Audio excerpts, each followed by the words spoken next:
Hello, besties. Welcome back to Holy Holly Talks.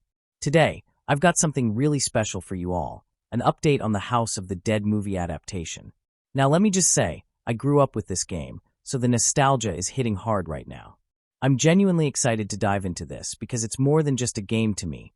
It's memories, late nights with friends playing game, and just pure, thrilling fun. So I'm going to pour all my love and excitement into this one. And fair warning, it might get a little lengthy because there's so much I want to say. But hey, that's what happens when you're this passionate, right? Alright, let's dive right in. And hey, if you're as excited about this as I am, feel free to hit subscribe button and ring the bell icon so you don't miss any updates. Because honestly, I'll be keeping a close eye on this project. Now let's get to it.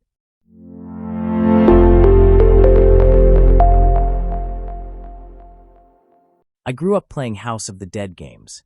It's crazy. I still have the original game CDs.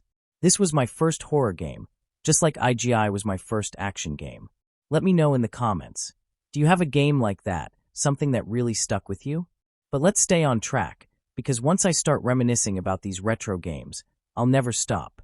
So about this House of the Dead adaptation, Paul Anderson is directing it, the same guy behind the Resident Evil movies. Now, love or hate those films, you can't deny they were a thrill. Personally, I enjoyed them, quirks and all. And here's an interesting fact. Both House of the Dead and Resident Evil debuted in the same year, giving us a double dose of zombies and bioweapons. Different vibes, but still cool, right? You must be wondering, why am I even talking about Resident Evil, when this video should be about House of the Dead, right? Now, we know very well, since it's Paul Anderson, the live-action adaptation will mostly be leaning towards action sci-fi genre, with a bit of horror relief, and that's also only because of undead zombies and bioweapons. It's mostly going to be action-packed, but to be honest, anything is too early to say. Who knows, maybe Paul tries something different with this franchise, if plan for the future of House of the Dead movie adaptation is to become part of a franchise. Now, here's where it gets juicy. This film will be based on House of the Dead 3. The plot. Lisa Rogan's trying to save her father, who went missing on a mission, while Dr. Kurian, the infamous mad scientist, is the mastermind behind these freaky bioweapons and creepy creatures. Think intelligent mutations with that Japanese horror aesthetic. Paul Anderson said he wants the movie to feel like the game, fast-paced, real-time, dragging us right into the action. No endless backstory, just action-packed horror, a thrill ride like House of the Dead fans deserve. Anderson's vision for the movie is pretty intense. He said, "My approach will be to reflect what this hyper-immersive, kinetic video game is. House of the Dead is at heart a light rail shooter game, so it drags you straight into the middle of the action. Unlike Resident Evil, with its maze of traps and puzzles, he plans to keep House of the Dead as a full-on terror ride that hooks everyone, whether they know the game or not. As he puts it, this is a movie where everyone's going to get sucked straight into the action and learn about the characters and plot in real time. Oh, and Jeremy Bolt is on board too, teaming up with Anderson again. He shared some insight into what sets House of the Dead apart from typical zombie stories. According to Bolt, the game's creator, Takashi Oda, didn't even call them zombies. He called them creatures. These are weaponized mutations, often fused with metal, featuring a distinctly Japanese aesthetic inspired by works like Tetsuo, the Iron Man.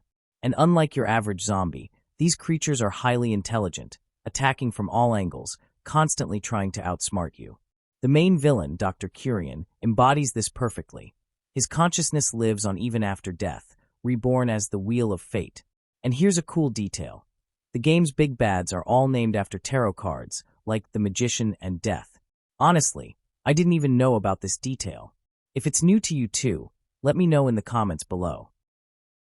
The team will pitch the project immediately, with plans to be in production by mid to late 2025, so maybe by the end of 2026 or mid of 2027 we may see this project. So, that's a peek into what's coming with House of the Dead, a horror classic getting a whole new life on screen. Whether you're a fan of the original game or just into wild, action-packed horror, it's shaping up to be something pretty unique. Thanks for sticking around till the end. If you're as excited as I am, let me know in the comments. And if you want to see more updates on upcoming adaptations, horror flicks, and gaming classics, make sure to subscribe to my channel and ring the bell icon. Until next time, stay safe. Catch you on the next one.